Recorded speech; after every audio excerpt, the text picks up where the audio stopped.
Starting with chapter number 6, unit number 2, that is the Keynesian theory of determination of national income.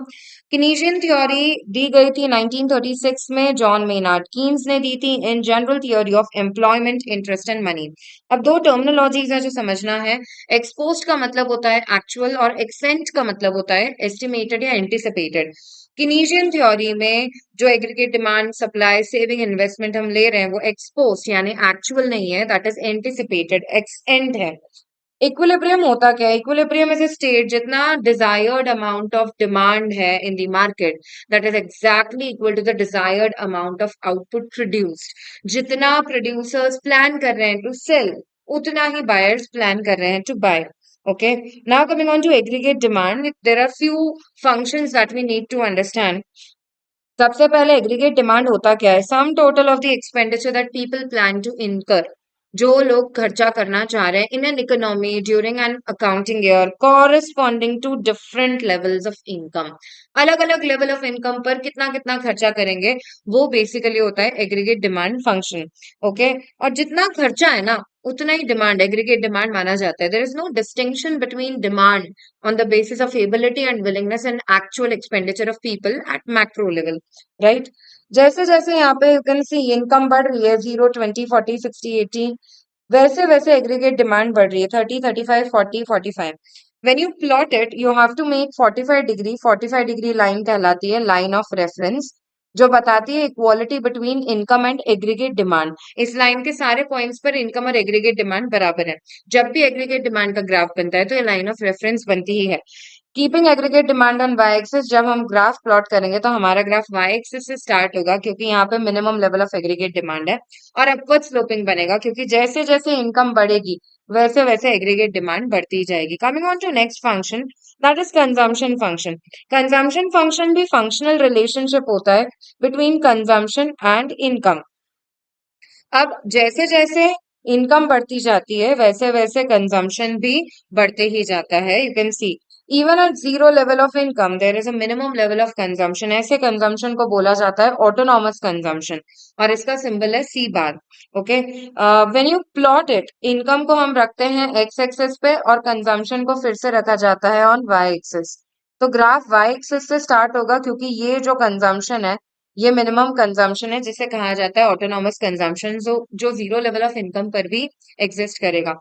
अब जैसे जैसे income बढ़ रही है कंजम्पशन बढ़ता ही जाएगा। कंजम्पशन और इनकम जहां बराबर होते हैं उस पॉइंट को बोला जाता है break even point. Similarly income और एग्रीगेट डिमांड जहां बराबर होते हैं उसे कहा जाता है equilibrium. Okay, coming on to next situation, that is saving function. Saving function मतलब अलग अलग saving, functional relation between saving corresponding to different levels of income. अलग अलग इनकम लेवल पे कितनी सेविंग होती है। अगर फॉर्मूला की बात करें तो इनकम होती है, इनकम में से जब कंजम्पशन माइनस करेंगे तो हमको सेविंग मिल जाती है। तो यहाँ पे 0 - 20 इज -20, 50 - 60 -10, 100 - 100 इज 0, एंड 150 - 140 इज 10। तो जब सेविंग का ग्राफ प्लॉट करेंगे तब हमको लाइन ऑफ रेफरेंस की जरूरत नहीं है। कंजम्पशन के ग्राफ में भी लाइन ऑफ रेफरेंस बनी थी और एडी के ग्राफ में भी लाइन ऑफ रेफरेंस बनी थी 45 डिग्री लाइन। सेविंग के ग्राफ में ऐसी कोई रिक्वायरमेंट नहीं होती है। सेविंग का ग्राफ नेगेटिव एक्सिस से स्टार्ट होता है, नेगेटिव वाई एक्सिस से, और अपवर्ड स्लोपिंग बनता है। जहां पे सेविंग जीरो होती है again it is a break even point क्योंकि यहाँ पे इनकम और कंजम्पशन हो जाते हैं बराबर, मतलब at level of income 100। Coming on to next, that is propensity to consume and propensity to save. अब दो टर्मिनोलॉजीज हैं। सबसे पहला है प्रोपेंसिटी टू कंज्यूम, मतलब आपकी इनकम का वो हिस्सा, वो प्रपोर्शन जो चला जाता है टुवर्ड्स कंजम्पशन, उसे कहा जाता है प्रोपेंसिटी टू कंज्यूम। अब ये दो कैटेगरी का हो सकता है। एवरेज प्रोपेंसिटी टू कंज्यूम मतलब टोटल इनकम का वो हिस्सा जो कंजम्पशन की तरफ चला जाता है। APC is total consumption divided by total income. और मार्जिनल प्रोपेंसिटी टू कंज्यूम मतलब चेंज इन इनकम का वो हिस्सा जो कंजम्पशन की तरफ जाता है। तो फॉर्मूला है MPC is equal to change in C divided by change in Y. Similar kind of terminology है propensity to save. Propensity to save का मतलब क्या होता है? आपकी सेविंग का वो इनकम या वो परसेंटेज या प्रपोर्शन जो चला जाता है इनकम की तरफ कहलाता है प्रोपेंसिटी टू सेव। अगेन दो कैटेगरी है। APS, average propensity to save, it is proportion of total income that goes towards saving, that is total saving divided by total income। और marginal propensity to save, आपकी change income का, additional income का वो हिस्सा है जो saving की तरफ चला जाता है। फॉर्मूला होगा MPS is equal to change in S upon change in Y. Algebraically जब लिखा जाता है सारे फंक्शंस को, तो कंजम्पशन फंक्शन कैसे लिखा जाता है? सी बार मतलब ऑटोनॉमस कंजम्पशन प्लस एमपीसी मतलब marginal propensity to consume into Y. और सिमिलरली सेविंग फंक्शन को लिखा जाता है एज माइनस एस बार मतलब जीरो लेवल पर जो डिस सेविंग होती है। याद रखना, जितना जीरो लेवल पर ऑटोनॉमस कंजम्पशन होता है उतना ही जीरो लेवल पर डिस सेविंग होती है, उसी के बराबर। ओके, ये याद रखने वाली प्रॉपर्टी है। अब आ जाते हैं सेविंग फंक्शन पे। Minus S bar zero level की डिस सेविंग प्लस एमपीएस मतलब marginal propensity to save into Y यानी income. Coming on to next, MPC plus MPS किसके बराबर होता है? 1 के बराबर। मतलब अगर तुम्हें एमपीएस की वैल्यू 0.3 दी गई है तो एमपीसी की वैल्यू हो जाएगी 0.7, 1 minus 0.3। APC plus APS is also equal to 1। तो एक भी वैल्यू मिल जाती है तो दूसरी तुम आसानी से निकाल सकते हो। कमिंग ऑन टू एएसएडी अप्रोच, ना लिसन यार। अब आते हैं मेन इक्विलिब्रियम पर। इक्विलिब्रियम दो तरह से निकाला जा सकता है। इक्विलिब्रियम का पहला तरीका है एएसएडी अप्रोच और दूसरा तरीका है S is equal to I approach, जहां पे इनकम और एग्रीगेट डिमांड बराबर होते हैं, वहीं पे सेविंग और इन्वेस्टमेंट भी बराबर होता है।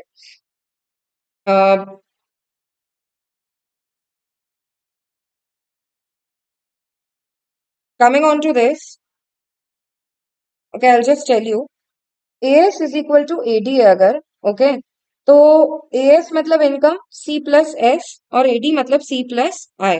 सी और सी कैंसिल हो गए, यानी कि फाइनली क्या बन जाएगा? S is equal to I या फिर AS is equal to AD. So these are the two ways of calculating equilibrium. Means हाँ, नाउ कीन्स के हिसाब से एएस जनरली पैसिव डिटर्मिनेंट होता है ऑफ इनकम।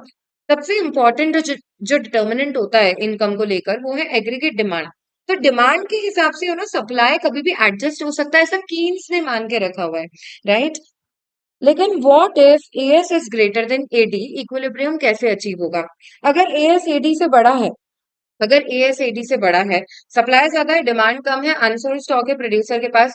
अगर अनसोल्ड स्टॉक है तो ऐसी सिचुएशन में प्रोड्यूसर अगले प्लानिंग पीरियड में कम प्रोडक्शन प्लान करेगा। कम प्रोडक्शन प्लान करेगा तो ऑटोमेटिकली सप्लाई हो जाएगा कम। सेकेंड सिचुएशन हो सकती है अगर AD is greater than AS. अगर एडी एएस से बड़ा है तो इक्विलिब्रियम कैसे अचीव होगा? अगर एडी बड़ा है और एएस कम है तो ऐसी सिचुएशन में अनफुलफिल्ड डिमांड है लोगों की। अगले प्लानिंग पीरियड में प्रोड्यूसर ज्यादा प्रोडक्शन प्लान करेगा। ज्यादा प्रोडक्शन मतलब ज्यादा सप्लाई, एंड एएसएडी बराबर हो जाएंगे at higher level of income and employment.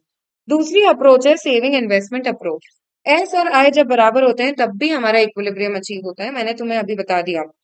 What if S is greater than I? अगर सेविंग ज्यादा है और इन्वेस्टमेंट कम है तो, अगर सेविंग ज्यादा है और इन्वेस्टमेंट कम है, saving is a component of aggregate supply यार, इनकम, नेशनल इनकम, राइट। और investment is a component of aggregate demand. ये बात अच्छे से समझ लो। एग्रीगेट सप्लाई का मतलब जो होता है ना, एग्रीगेट सप्लाई मतलब total production of a nation. और टोटल प्रोडक्शन ही निकाल रहे हो मतलब आप नेशनल इनकम निकाल रहे हो। तो एग्रीगेट सप्लाई और नेशनल इनकम एक दूसरे के पर्यायवाची हैं। अब इनकम के दो हिस्से होते हैं, कंजम्पशन और सेविंग। और एडी के दो हिस्से होते हैं, कंजम्पशन और इन्वेस्टमेंट। ओके, तो जब मैं बोल रही हूँ S is greater than I तो saving is greater than investment. AS is greater than AD. Producers are again left with unsold stock. Next planning period में they'll plan a lower production. Come production मतलब कम employment, कम income और कम saving. तो S और आई बराबर तो हो जाएंगे लेकिन at lower level of income and employment. वहीं अगर रिवर्स सिचुएशन है, investment is greater than saving, तो एडी एग्रीगेट डिमांड बड़ा इन कंपैरिजन टू सप्लाई। अगर एडी बड़ा है तो ऑटोमेटिकली नेक्स्ट प्लानिंग पीरियड में producers are going to plan a higher production. ज्यादा प्रोडक्शन इसलिए प्लान करेंगे क्योंकि ज्यादा डिमांड है मार्केट में। ओके, तो ऐसी सिचुएशन में higher production, higher employment, higher income and higher saving. Saving और इन्वेस्टमेंट बराबर हो जाएंगे at higher level of income and employment. Coming on to next important approach that is investment multiplier. Investment multiplier मतलब जितना एक छोटा सा इन्वेस्टमेंट हमारी इकोनॉमी में इन्फ्यूज होता है ना, उसकी वजह से मल्टीपल टाइम्स लोगों की नेशन में इनकम बढ़ जाती है। वो कैसे होता है? Will see with the example. Assuming MPC is 0.5 अगर 100 रुपए का इन्वेस्टमेंट किया मैंने, तुम्हारी प्रॉपर्टी में 100 रुपए का इन्वेस्टमेंट किया, तो ऐसी सिचुएशन में वो 100 रुपए जो तुम्हारे लिए, मेरे लिए खर्चा लेकिन तुम्हारे लिए इनकम है, तो तुम्हारी इनकम का 50% तुम कंजम्पशन की तरफ लगा दोगे और 50% तुम सेव कर लोगे। तो 50 रुपए चेंज इन इन्वेस्टमेंट हुआ, उसकी वजह से किसी और की चेंज इन इनकम हुई। चेंज इन इनकम 50 रुपए कंजम्पशन की तरफ चले जाएंगे और 50 रुपए किसी और की सेविंग हो गई। हम ऐसा मान रहे हैं कि ये सेविंग कन्वर्ट नहीं हो रही है इनटू इन्वेस्टमेंट। मैंने तुम्हारी प्रॉपर्टी में इन्वेस्ट किया, तुम्हारी इनकम 100 रुपए से चेंज हुई, उसकी वजह से 50 रुपए तुमने खर्च किया, 50 रुपए सेव कर लिए, 50-50। अब ये जो 50 तुमने खर्च की है वो किसी और की 50 रुपए की इनकम हो गई है। उस 50 की इनकम का फिर से 25 वो खर्चे की तरफ लगा देगा और 25 सेव कर लेगा। सिमिलरली ये 25 जो उसने खर्च किया है वो किसी और की इन द इकोनॉमी इनकम हो गई है ऑफ 25, जिसमें से 12.5 वो खर्चा करेगा और 12.5 वो सेव कर लेगा। 12.5 जो उसने खर्चा किया है वो फिर से किसी और की इनकम हो चुकी है। अब इस 12.5 का भी 6.25 खर्चा और 6.25 इनकम हो जाएगी। ये प्रोसेस तब तक कंटिन्यू होती रहेगी जब तक कि इनकम का वैल्यू 200 ना हो जाए। अब how we come to know कि यार इसका टोटल 200 के बराबर होना चाहिए। बेटा, इन्वेस्टमेंट मल्टीप्लायर के 3 फॉर्मूले हमने देखे थे। इन्वेस्टमेंट मल्टीप्लायर मतलब number of times of which increase in income exceeds increase in investment. कितने गुना आपकी इनकम बढ़ गई है because of a small increase in investment. अब फॉर्मूला है K is equal to change in Y divided by change in I. अब मैंने मेरे एग्जाम्पल में एमपीसी की वैल्यू 0.5 ली थी, तो 1/1 माइनस एमपीसी यानी 0.5 तुमको देगा 1/5, मतलब 2 times is the value of multiplier. यानी कि अगर तुम्हारा इन्वेस्टमेंट 100 से चेंज हुआ है तो तुम्हारी इनकम डेफिनेटली 200 से चेंज हुई होगी, तभी 2 आएगी value of multiplier, right. Keeping first time the value in this formula 1/1 minus MPC, और फिर सेकंड फॉर्मूला में वैल्यू रख दो 2 is equal to change in Y upon change in I. 100 अपन ने लिया था तो 200 हो जाएगा चेंज इन इनकम। एक और फॉर्मूला हो सकता है के का, K is equal to 1 divided by M P S. अब तुम अगर ये ग्राफ देखोगे तो इस ग्राफ में यू कैन सी यार, ये एडी का ग्राफ है जैसा हमने बनाया था, वाई एक्सिस से स्टार्ट होता है सी प्लस आई, ओके। और 2 सेक्टर मॉडल लिया है क्योंकि अभी हमने, और अगर मैं मानूं कि थोड़ा सा इन्वेस्टमेंट बढ़ गया तो C plus I plus change in I. याद ये रखना है कि किनीशियन इकोनॉमी में हम जो इन्वेस्टमेंट मानते हैं वो इन्वेस्टमेंट हम मानते हैं कांस्टेंट। मतलब अगर ये इन्वेस्टमेंट 10 था और अब चेंज इन इन्वेस्टमेंट 10 से और बढ़ गया तो 10 प्लस 10 20 हो गया इन्वेस्टमेंट। तो बेटा ये पूरे ग्राफ पे पूरे इनकम लेवल पे कांस्टेंट रेट पे बढ़ेगा। Investment is not going to change with the change in income.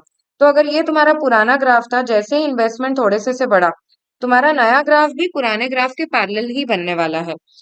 तुम्हारा पहले इक्विलिब्रियम पॉइंट ई पर आया था जहां पे ओ वाई नेशनल इनकम थी, और इन्वेस्टमेंट जैसे ही बढ़ा इनकम बढ़ गई। तो एक छोटा सा increase in investment has resulted into a greater increase in income. तुम ये ग्राफिकली भी देख सकते हो, चेंज इन इन्वेस्टमेंट कम है, चेंज इन इनकम कंपैरेटिवली ज्यादा है, क्योंकि तुम्हारा नया इक्विलिब्रियम जैसे ही इवन पे आया तुम्हारा नया इनकम ओ वाई 1 हो गया है, ओके। ये इन्वेस्टमेंट मल्टीप्लायर का ग्राफ है।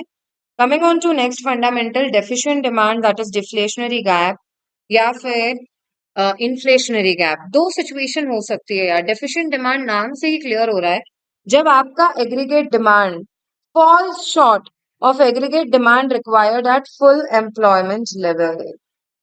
यार फुल एम्प्लॉयमेंट अचीव करने के लिए जितना एग्रीगेट डिमांड चाहिए था उसके कंपैरिजन में आपका एग्रीगेट डिमांड आता है कम। तो ultimately this is the situation of deficient demand when AD is short of AS corresponding to full employment level in the economy. Okay, so that is the situation of deficient demand. Again, look at the graph. याद ये रखना है यार कि AD का graph जब भी आएगा ना तो ये 45 डिग्री वाली लाइन, 45 डिग्री की लाइन, लाइन ऑफ रेफरेंस हमेशा बनेगी। एग्रीगेट डिमांड का ग्राफ वही वाई एक्सिस से स्टार्ट होके अपवर्ड स्लोपिंग बनता है।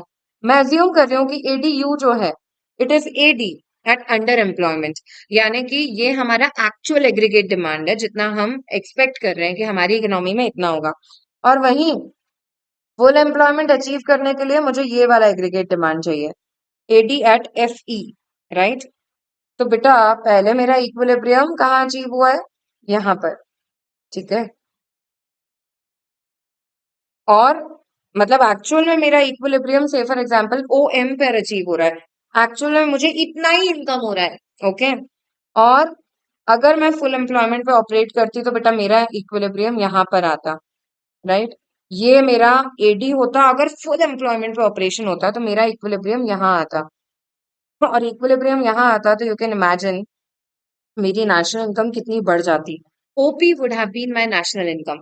तो ऐसी सिचुएशन में यार अगर डेफिशिएंट डिमांड है, डिमांड कम है, तो ऐसी सिचुएशन में क्या होगा, प्राइसेस गिरने लग जाएंगी।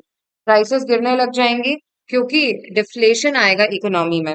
और ये जो गैप है ना, gap difference between full employment and under employment equilibrium, उसे कहा जाता है deflationary gap. This is known as deflationary gap. Coming on to next, excess demand या इन्फ्लेशनरी गैप। एक्सेस डिमांड वो सिचुएशन है यार, फुल एम्प्लॉयमेंट के ऊपर डिमांड मिल रही है तुम्हें इकोनॉमी में, मतलब जितना तुम्हें फुल एम्प्लॉयमेंट अचीव करने के लिए चाहिए उससे भी ज्यादा डिमांड है इकोनॉमी में, तो that is excess demand.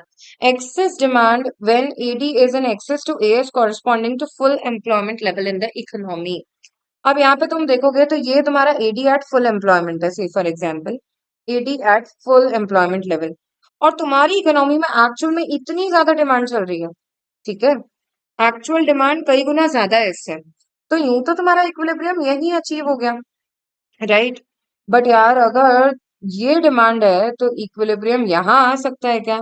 Answer है नहीं, इक्विलिब्रियम यहाँ कभी नहीं आ पाएगा। समझो यार, जितने लोग हैं इकोनॉमी में वो ऑलरेडी सब एम्प्लॉयड है, ओके, तुम्हारे पास अब और रिसोर्सेज नहीं है टू बी एम्प्लॉयड। तो in that particular situation, in this particular situation now listen, inflation होगा इकोनॉमी में क्योंकि हम आउटपुट तो और बढ़ा ही नहीं सकते, output can not be increase, तो ultimately you are going to face inflation in the overall economy, और इक्विलिब्रियम भी शिफ्ट नहीं हो पाएगा। तो हमेशा ध्यान रखना है जो गैप है ना, गैप, इस गैप को कहा जाता है, ये वाली गैप को इन्फ्लेशनरी गैप या फिर excess demand in the economy. अब आ जाते हैं 2, 3 and 4 sector models of the economy. Equilibrium in case of 2 sector economy. 2 sector economy में दो ही सेक्टर मानते हैं हम, कौन से हैं वो? House hold sector and producer sector यानी फर्म्स, ठीक है। दो ही सेक्टर है पूरी इकोनॉमी में, तो now you can C house hold sector क्या देता है प्रोड्यूसर सेक्टर को रियल फ्लो में, it gives factor services. Factor services बेटा ये रियल फ्लो है, जहां पे गुड्स एंड सर्विसेज जा रहे हैं, डॉटेड लाइन से जो बताया हुआ है ना, दैट इज रियल फ्लो, और जो स्ट्रेट लाइन से बताया हुआ है दैट इज मनी फ्लो, ठीक है। तो फैक्टर इनपुट्स जो देते हैं हाउस होल्ड प्रोड्यूसर को, उसके बदले में फर्म्स क्या देती है रियल फ्लो में हाउस होल्ड को? गुड्स एंड सर्विसेज बनाकर देती हैं। और अगर मनी फ्लो की बात करें तो हाउस होल्ड सेक्टर ने जो फैक्टर इनपुट्स यहाँ भेजे हैं उसके बदले में मनी फ्लो में क्या आता है? मनी फ्लो में फैक्टर पेमेंट्स रिसीव होंगे। You can see here money flow में फैक्टर पेमेंट्स रिसीव हो रहे हैं, wages, rent, profit etcetera, okay. And यहाँ पर हाउस होल्ड सेक्टर में फर्म्स जो गुड्स एंड सर्विसेज दे रही हैं, मनी फ्लो में उसके अगेंस्ट हाउस होल्ड वाले फर्म्स को देते हैं कंजम्पशन एक्सपेंडिचर। तो यू कैन सी यार, हर रियल फ्लो के अगेंस्ट, ये रियल फ्लो था, उसके अगेंस्ट एक मनी फ्लो जा रहा है ऑपोजिट डायरेक्शन में, तो ऐसा भी कहा जा सकता है real flow is reciprocal of money flow. अब मैंने तुम्हें बताया था यार इक्विलिब्रियम तब अचीव होगा जब AS AD के बराबर है, यानी कि income is equal to AD, यानी C+S is equal to C+I। C और C को कैंसिल किया जाए तो जब S is equal to I तब 2 सेक्टर इकोनॉमी में इक्विलिब्रियम अचीव होता है, या फिर मल्टीप्लायर की वैल्यू कैलकुलेट की जाती है by the formula 1 divided bye MPC, 1/1 - MPC, sorry, 1/1 - MPC को लिख सकते हैं एज 1/1 - B ऑल्सो, ठीक है। B is the symbol for MPC। अब इक्विलिब्रियम का अगर तुम ग्राफ देखोगे तो ये तुम्हारा income is equal to C+S का ग्राफ है, ठीक है। और ये अगर अपन मान लेते हैं कंजम्पशन, सॉरी, ये कंजम्पशन, इक्विलिब्रियम का ग्राफ जब कंजम्पशन और saving, sorry, consumption and investment बराबर होते हैं तो इक्विलिब्रियम अचीव होता है। अगर ये मेरा कंजम्पशन का ग्राफ है, ठीक है, कंजम्पशन का ग्राफ भी अपवर्ड स्लोपिंग होता है और वाई एक्सिस से स्टार्ट होता है, और अगर ये AD का ग्राफ है एडी क्या हो जाएगा, सी प्लस आई, राइट। सी प्लस आई, क्योंकि इन्वेस्टमेंट कांस्टेंट है तो एडी का ग्राफ भी पैरेलल बनता है कंजम्पशन के ग्राफ को। और सेविंग का graph, if you remember, saving का ग्राफ नेगेटिव वाई एक्सिस से स्टार्ट होता है और अपवर्ड स्लोपिंग होता है, और इन्वेस्टमेंट का ग्राफ होता है कांस्टेंट। तो जहां पर एग्रीगेट डिमांड और इनकम बराबर होते हैं वहीं पे तुम्हारा इन्वेस्टमेंट और सेविंग बराबर होगा, ठीक है। So these are the points of equilibrium, जहां पे सेविंग और इन्वेस्टमेंट बराबर होता है। ये सेविंग का ग्राफ है और ये इन्वेस्टमेंट का ग्राफ है जो मैंने हॉरिजॉन्टल लाइन बनाई है सेकंड वाले ग्राफ पे। तो सेविंग और इन्वेस्टमेंट का ग्राफ जहां बराबर होते हैं वो इक्विलिब्रियम है। और सिमिलरली जहां एडी और एएस बराबर होते हैं, ये जो लाइन ऑफ रेफरेंस अपन बनाते हैं वो इनकम की ही लाइन है, तो जहां एडीएस बराबर होता है वहां एस और आई भी बराबर होंगे। Now coming on to three sector model. यार अगर थ्री सेक्टर मॉडल की बात करें तो अब यहाँ पे एक और सेक्टर इंट्रोड्यूस हो गया है, वो है गवर्नमेंट सेक्टर। अब यहाँ पे इफ यू कैन सी, ये बिजनेस है, ये हाउस होल्ड है। हाउस होल्ड क्या दे रहा है बिजनेस को, it is giving factor services. Factor services कहाँ आ रही है, फैक्टर मार्केट की तरफ आ रही है। फैक्टर मार्केट से फैक्टर सर्विसेज जा रही है बिजनेस की तरफ, ठीक है।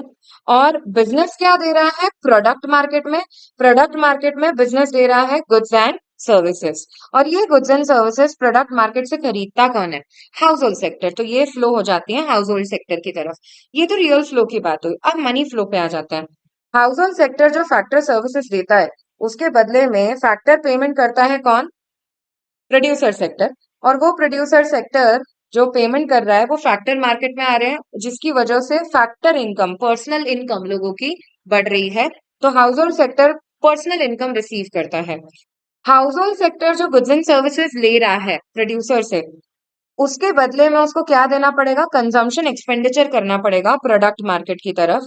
और ये एक्सपेंडिचर जो गुड्स एंड सर्विसेज पे हुआ है ये बिजनेस की तरफ फ्लो हो जाएगा, ओके। अब गवर्नमेंट के इन्वॉल्वमेंट की बात करते हैं। टैक्स कौन देता है, गवर्नमेंट लेती है हाउस होल्ड से भी और प्रोड्यूसर से भी, और सब्सिडी देती है वो प्रोड्यूसर सेक्टर को, ट्रांसफर पेमेंट्स देती है हाउस होल्ड सेक्टर को। अब जो फाइनेंशियल मार्केट है, अगर फाइनेंशियल मार्केट है यहाँ पर, तो ऐसी सिचुएशन में हाउस होल्ड सेक्टर अपनी सेविंग्स देता है फाइनेंशियल मार्केट में, और ये फाइनेंशियल मार्केट इन्वेस्टमेंट के लिए पैसा दे देता है बिजनेसेस को। ये इन्वेस्टमेंट होता कहाँ है, ये इन्वेस्टमेंट किया जाता है इन प्रोडक्ट मार्केट, ओके।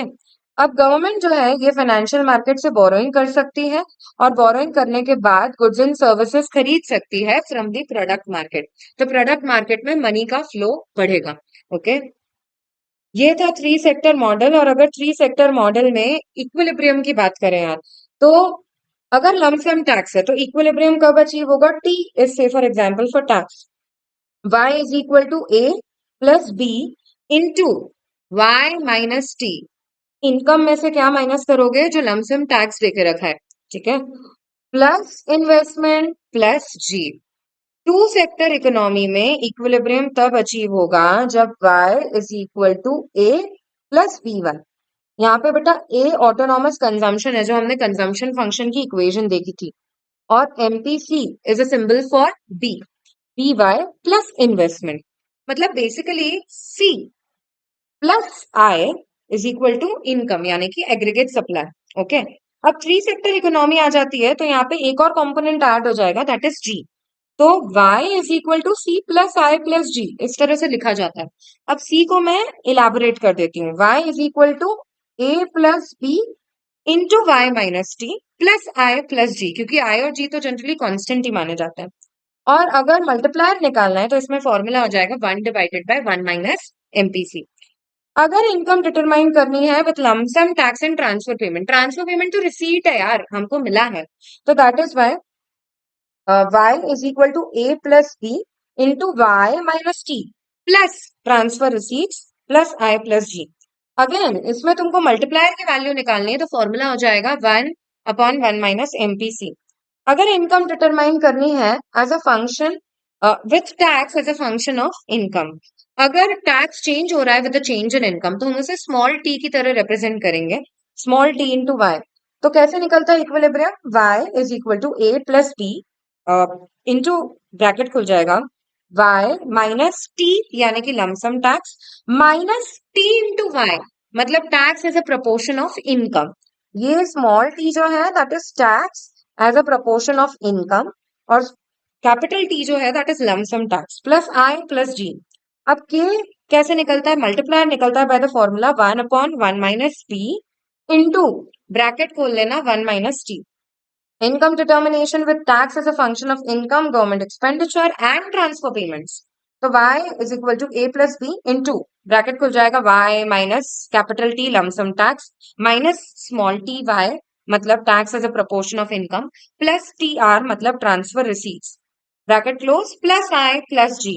और मल्टीप्लायर की वैल्यू निकालनी है तो k is equal to 1 minus B into 1 minus T. फॉर्मूले में कोई चेंज नहीं है, सेम फॉर्मूला है दोनों ही जगह। अगर इक्विलिब्रियम का ग्राफ को देखें तो ये कंजम्पशन का ग्राफ है, ये सी प्लस आई है, ये सी प्लस आई प्लस जी है। ओके, एग्रीगेट डिमांड के अब तीन कंपोनेंट्स हो चुके हैं, सी प्लस आई प्लस जी। और सेविंग और इन्वेस्टमेंट में अगर देखा जाए तो S plus T, saving plus taxes. बेटा ये है ना लीकेज और इंजेक्शन के बेसिस पे निकाला जाता है। अब ये लीकेज इंजेक्शन है क्या तो आगे आने वाला है। लीकेज मतलब ऐसी active outflow, I'll say outflow of income from a circular flow of income जिसकी वजह से इनकम कम हो जाती है। और इंजेक्शन मतलब ऐसे सारे एक्टिविटीज जिसकी वजह से इनकम बढ़ रही है in the circular flow of income, national income बढ़ रही है। ओके, तो आई प्लस जी जब एस प्लस टी के बराबर होता है, ठीक है, सेविंग और टैक्स दोनों लीकेज है और इन्वेस्टमेंट और गवर्नमेंट एक्सपेंडिचर ये दोनों ही इंजेक्शन है, तो हमारा इक्विलिब्रियम अचीव होता है। तो आई का भी हॉरिजॉन्टल ग्राफ है क्योंकि ये भी कांस्टेंट है, जी का भी हॉरिजॉन्टल ग्राफ है, आई प्लस जी करेंगे तो ये हॉरिजॉन्टल ग्राफ बनेगा। और एस प्लस टी इन लोगों ने अपवर्ड स्लोपिंग ग्राफ लिया है, जहां पे तुम्हारा इनकम और एग्रीगेट डिमांड बराबर है वहीं पे तुम्हारा सेविंग और इन्वेस्टमेंट मतलब S plus T and I plus G ये बराबर होंगे। लीकेज इंजेक्शन मॉडल में भी ऐसे इक्विलिब्रियम आएगा। अब आ जाते हैं फोर सेक्टर इकोनॉमी में। अगर फोर सेक्टर्स हैं तो बिजनेस है, हाउस होल्ड है, रेस्ट ऑफ द वर्ल्ड है और गवर्नमेंट है। These are the four sectors of the economy. There are three markets again, product market, financial market and factor market. Money flow की बात करेंगे इस पूरे मॉडल में। यहाँ पर बिजनेस क्या दे रहा था हाउस होल्ड सेक्टर को, मतलब फैक्टर मार्केट में दे रहा था फैक्टर पेमेंट्स जिसकी वजह से हाउस होल्ड सेक्टर की हो रही थी पर्सनल इनकम। और सिमिलरली हाउस होल्ड सेक्टर क्या दे रहा था, house hold sector consumption expenditure कर रहा था प्रोडक्ट मार्केट में, गुड्स एंड सर्विसेज जो खरीद रहा है वो, जिसकी वजह से जो पैसा यहाँ रिसीव हो रहा है वो जा रहा है प्रोड्यूसर सेक्टर की तरफ। अब हाउस होल्ड सेक्टर टैक्स देते हैं, प्रोड्यूसर सेक्टर भी टैक्स देते हैं टू गवर्नमेंट, और उसके बदले में सब्सिडी मिल रही है from government to business sector and transfer payments मिल रहे हैं to household sector. Okay, जितनी भी सेविंग होती है वो हाउस होल्ड सेक्टर किसे दे देता है, फाइनेंशियल मार्केट में दे देता है। और इन्वेस्टमेंट के लिए पैसा बिजनेस को दिया जाता है फ्रॉम दिस फाइनेंशियल मार्केट। ये इन्वेस्टमेंट एक्सपेंडिचर कहाँ किया जाता है, प्रोडक्ट मार्केट की तरफ किया जाता है। गवर्नमेंट क्या लेती है, बोरोइंग लेती है फ्रॉम फाइनेंशियल मार्केट और खर्चे करती है in on goods and services in product market. इतना तो तुमने थ्री सेक्टर मॉडल में भी देख लिया था। अब जो नई चीज है वो केवल इतनी है, रेस्ट ऑफ द वर्ल्ड जो भी इंपोर्ट हम कर रहे हैं हाउस होल्ड सेक्टर की तरफ से पैसा जा रहा है towards rest of the world, और जो भी एक्सपोर्ट कर रहे हैं हम वो रेस्ट ऑफ द वर्ल्ड से पैसा आ रहा है प्रोडक्ट मार्केट की तरफ। ठीक है, इनफ्लो है। और जितना भी नेट कैपिटल इनफ्लो होता है, नेट कैपिटल इनफ्लो मतलब capital inflow minus capital outflow, वो रेस्ट ऑफ द वर्ल्ड से जाता है towards factor market, factor market की तरफ इनफ्लो हो जाता है। Okay, these are the three new transactions in a four sector economy। अब फोर सेक्टर मॉडल में इक्विलिब्रियम कब अचीव होगा, इक्विलिब्रियम तब आएगा जब C plus I plus G plus X minus M Y के बराबर हो जाते हैं। मतलब basically income is equal to aggregate demand, aggregate demand का ही इलैबोरेशन है C plus I plus G plus X minus M. अगर तुम एक्सपेंडिचर मेथड रिकॉल कर पा रहे हो जो तुमने नेशनल इनकम में पढ़ा था, वो यही था, private final consumption expenditure, investment expenditure, government final consumption expenditure और नेट एक्सपोर्ट्स मतलब exports minus imports. X is the symbol for export and M is the symbol for import. अब इसी को इलैबोरेट कर देते हैं, y is equal to A plus B into Y minus T, अगर T tax है तो lump sum tax. Plus I plus G plus X minus M Y, मतलब marginal propensity to import. Marginal propensity to import change होती है with change in income. ये जो capital M है ना, कैपिटल एम, ये हमारे फिक्स इम्पोर्ट्स है, लमसम। और स्मॉल एम इंटू वाई है, स्मॉल एम है मार्जिनल प्रोपेंसिटी टू इम्पोर्ट, जो चेंज हो रही है विद चेंज इन इनकम। अब इक्विलिब्रियम के बाद आता है मल्टीप्लायर का formula, k is equal to 1 - b। 1 - b मतलब p का मतलब है MPC, और प्लस m मतलब मार्जिनल प्रोपेंसिटी टू इम्पोर्ट। कितना proportion of income moves towards import. और अगर टैक्स होता है, टैक्स एग्जिस्ट कर रहा है as a proportion of income, बेटा लमसम टैक्स है तो नहीं, लेकिन if it is existing as a proportion of income, तो ऐसी सिचुएशन में k is equal to 1 - b into 1 - t bracket खोल के, और बाहर की तरफ ब्रैकेट क्लोज करने के बाद आ जाएगा प्लस m, मतलब मार्जिनल प्रोपेंसिटी टू इम्पोर्ट। अब अगर ग्राफिकली देखें, तो जहां पे ये सब बराबर होते हैं यार, C plus I plus G plus X minus M is equal to तुम्हारा एग्रीगेट सप्लाई, वो हमारा इक्विलिब्रियम है। और जब S plus T plus M, मतलब सारे लीकेज यार जिसकी वजह से इनकम कम हो जाएगी, और सारे इंजेक्शन बराबर होते हैं, इन्वेस्टमेंट, गवर्नमेंट एक्सपेंडिचर और एक्सपोर्ट्स, तब हमें इक्विलिब्रियम मिलता है। ठीक है, that is the way it is presented graphically. Now coming on to the last thing, that is, nahi, there is one more, leakage and injection. Effect on income when imports are greater than exports. यार अगर import बड़े हैं in comparison to export, तो क्या impact आएगा income पर? See, it is C, y axis से upward sloping, C plus I उसी के parallel बनता है, फिर C plus I plus G, ये वाला ग्राफ है। Can you see this? C plus I plus G is this particular graph. Okay. और अब अगर C plus I plus G plus X minus M करते, तो बात समझो, नेट एक्सपोर्ट्स नेगेटिव में आ रहे हैं। नेट एक्सपोर्ट्स अगर नेगेटिव में आ रहे हैं, तो फिर तुम्हारा इनकम लेवल गिर जाएगा। बेटा C plus I plus G में तुम्हारी इनकम यहां तक हो रही थी, O/0, और अब क्योंकि नेट एक्सपोर्ट्स नेगेटिव में है, तो ये नीचे की तरफ चला गया, C plus I plus G plus X minus M. तुम्हारा नया इक्विलिब्रियम जो आ रहा है, उसमें तुम्हारी इनकम हो रही है केवल OY1। ओके, इनकम पहले के कंपैरिजन में कम हो चुकी है। Coming on to last topic of the chapter, that is leakages and injections. Leakage मतलब ऐसे सारी इकोनॉमिक एक्टिविटीज जिसकी वजह से आउटफ्लो हो रहा है from the circular flow of income, और इंजेक्शन मतलब ऐसी सारी इकोनॉमिक एक्टिविटीज जिसकी वजह से इनफ्लो हो रहा है from the circular flow of inflow हो रहा है in the circular flow of income. अब हम अलग अलग लीकेज के एग्जाम्पल डिस्कस कर रहे हैं, क्योंकि ये तुम्हारे मॉड्यूल में देके रखे हैं। लीकेज क्या हो सकता है? जैसे टैक्स, जितना ज्यादा टैक्स उतना ज्यादा इनकम कम होता जाएगा। इन हैंड इनकम कम है, तो ऑटोमेटिकली यार लोगों के पास खर्चा करने के लिए, डिमांड करने के लिए पैसे ही नहीं है। टैक्स आप ज्यादा ज्यादा ले लेते हो लोगों से। ओके, एमपीसी अगर कम है, मतलब तुम अपनी इनकम का कम हिस्सा कंजम्पशन की तरफ लगा रहे हो, तो ऐसी सिचुएशन में भी लीकेज माना जाता है उसे। Demand met with existing stocks, जितना भी डिमांड है यार अभी मार्केट में, वो अभी एग्जिस्टिंग स्टॉक से ही मीट आउट हो जाता है। तो ऐसी सिचुएशन में आपका लीकेज है ये, क्योंकि आपको नया स्टॉक प्रोडक्शन के लिए इंसेंटिव नहीं मिल पा रहा है। Then income spent on purchasing existing shares and bonds, आपका इनकम जो है वो मेनली अभी के शेयर्स और बॉन्ड्स खरीदने में ही निकल जाता है, तो प्रोडक्शन बढ़ने का इंसेंटिव बचा ही नहीं।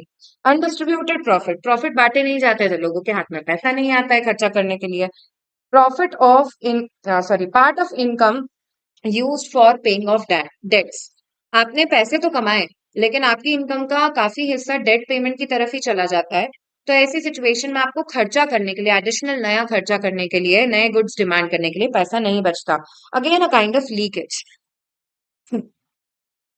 फुल एम्प्लॉयमेंट, ऑलरेडी तुम्हारी इकोनॉमी फुल एम्प्लॉयमेंट अचीव कर चुकी है, तो ऐसी सिचुएशन में अब इसके बियॉन्ड कितना भी प्रोडक्शन, डिमांड नहीं बढ़ पाएगा। डिमांड तो शायद बढ़ जाएगी, लेकिन प्रोडक्शन नहीं बढ़ पाएगा, and increase in demand will cause an additional increase in prices. And last is scarcity of goods and services. अगर गुड्स एंड सर्विसेज स्कैर्स हैं, तो ऐसी सिचुएशन में अल्टीमेटली कितना ही डिमांड बढ़ जाए, शायद हम सप्लाई तो इक्विवेलेंट वे में बढ़ा ही नहीं सकते। इसके साथ ये यूनिट होती है खत्म। Very important chapter for your exam. Please don't skip this chapter.